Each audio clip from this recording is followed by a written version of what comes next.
Hello everyone, welcome back to my channel. इंडियामध्ये आम्हाला येऊन आता 10 दिवस झाले आणि म्हटलं चला आता घरच्यांना बाहेर घेऊन जाऊया जेवण करायला, म्हणून आम्ही आमच्या जवळच्या घरच्या रेस्टॉरंटमध्ये गेलो.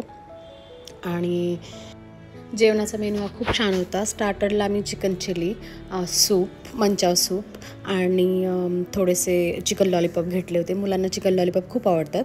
आणि नंतर मग आम्ही एक स्वीट लाईम सोडा घेतला होता जेवण पचण्यासाठी. नंतर आमचं स्टार्टर वगैरे खाऊन झालं आणि मग नंतर पुन्हा मेनू हातात घेतला आणि मग सगळ्यांना पुन्हा विचारलं की त्यांना काय खायचं. तर सगळ्यांचं एक सहमत झालं की आपण चिकन हैदराबादी आणि घेऊया आणि नान आणि राईस घेऊया. तर मग पहिले त्यांनी आम्हाला मसाला पापड आणून दिला. मसाला पापड हा खूप छान होता, टेस्टी होता.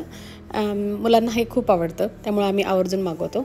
नंतर पुन्हा एक ग्लास आमचं स्वीट लाईम सोडा झाला, which is very good for health actually. ते झाल्यानंतर आम्ही तो मस्तपैकी एन्जॉय केला दोघांनी, मी आणि माझ्या हजबंडनी. तोपर्यंत मुलांनी स्टार्टर सगळं फस्त केलं. नंतर मग आम्ही जेवणाची वाट पाहत राहिलो. जेवण 10 मिनटातच जेवण टेबलवरती आलं.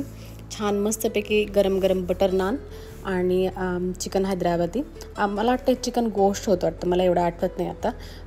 पण हे खूप खूप सुंदर होतं जेवण. हे अतिशय चांगलं आहे ह्या हॉटेलमधलं. हे आमच्या घरापासून एक फक्त 10 मिनिट्सच्या अंतरावरती आहे. मस्तपैकी सगळ्यांनी ह्या जेवणाचा आनंद घेतला. टेस्टवर फार छान होती. नान्स पण फार खूप लुसलुशीत होते. मुलांनी सर्वांनी हे छान मस्तपैकी एन्जॉय केलं. जेवण झाल्यानंतर मग आम्ही थोडंसं गप्पा मारत बसलो होतो. हॉटेलचं जरा छान मस्तपैकी जे डेकोरेशन केलं होतं ते पाहत होतो. ते झाल्यानंतर मग आम्ही बिल भरलं. बिल वगैरे झाल्यानंतर मग आम्ही म्हटलं आता घरी जाऊया. तर असा हा आमचा डायनिंगचा एक्सपिरियन्स छान झाला. Thank you so much for watching my videos.